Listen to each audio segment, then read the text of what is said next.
আসসালামু আলাইকুম।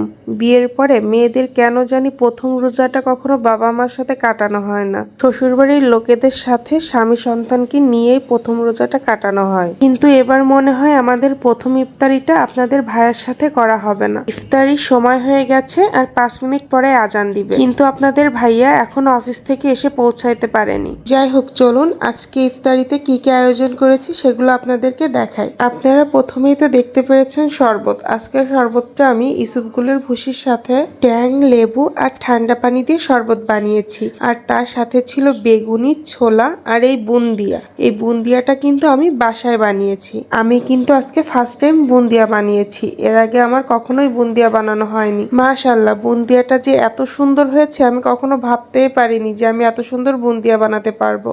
আর আমার হাতের এই স্পেশাল ছোলা ভুনাটা কিন্তু সবাই অনেক বেশি পছন্দ করে, বিশেষ করে আপনাদের ভাই অনেক বেশি পছন্দ করে।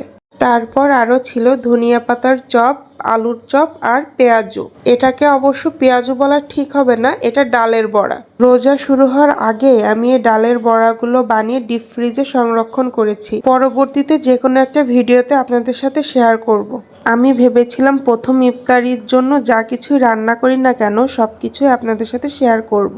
আজ সকাল থেকে বিকাল 4টা পর্যন্ত বাসায় কারেন্ট ছিল না, এই কারণে আমি কোনো কিছুই ভিডিও করতে পারিনি, সেজন্যই আপনাদেরকে আর দেখাতে পারলাম না। এদিকে আজান হয়ে গেছে, কিন্তু আপনাদের ভাইয়া এখনো আসতে পারেনি, কি আর করা। এখন মা আর ছেলে দুজনে মিলে ইফতারি করতে হবে। আপনাদের ভাইয়াকে ফোন করেছিলাম, সে রাস্তায় জ্যামে আটকে গেছে। সে বলল যে তার আসতে একটু দেরি হবে, আমরা যেন ইফতারি করে নিই। কিন্তু আপনাদের ভাইয়াকে রেখে আমরা কি করে ইফতারি করব বলেন? তাই আদিয়াতকে একটু শরবত খাইয়ে দিলাম আর আমি একটু শরবত খেয়ে ইফতারি করলাম। আপনাদের ভাইয়া আসার পর আমরা একসাথে বসে খাবার খাবো। আমার আদিয়াত কিন্তু বেগুনি খেতে অনেক পছন্দ করে। টেবিল ভরা ইফতারি থাকলেও তার শুধু একটা বেগুনি লাগবে। আপনারা কিন্তু মাশাআল্লাহ বলতে একদম ভুলবেন না। দেখেছেন তো আমার ছেলের দুষ্টুমি, সে কিন্তু ভিডিওতে আপনাদেরকে বেগুনি খাওয়া দেখাচ্ছে।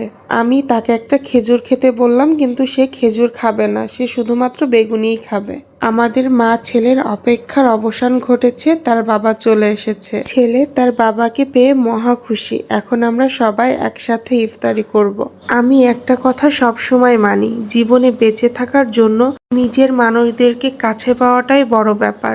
তাদের সাথে কিছু ভালো সময় কাটানো, কিছু ভালো স্মৃতি, এগুলোই থেকে যায়। আল্লাহর কাছে হাজার শুকরিয়া, এবছর প্রথম রোজাটা আমি আমার স্বামী সন্তানের সাথে কাটাতে পেরেছি। আর এদিকে আমার ছেলের অবস্থা তো দেখতেই পারছেন, তার বাবাকে পেলে তার আর কিছু প্রয়োজন হয় না।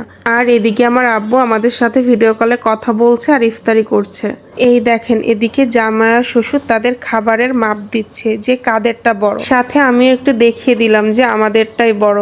যাই হোক, সবকিছুর জন্য আবারও আলহামদুলিল্লাহ।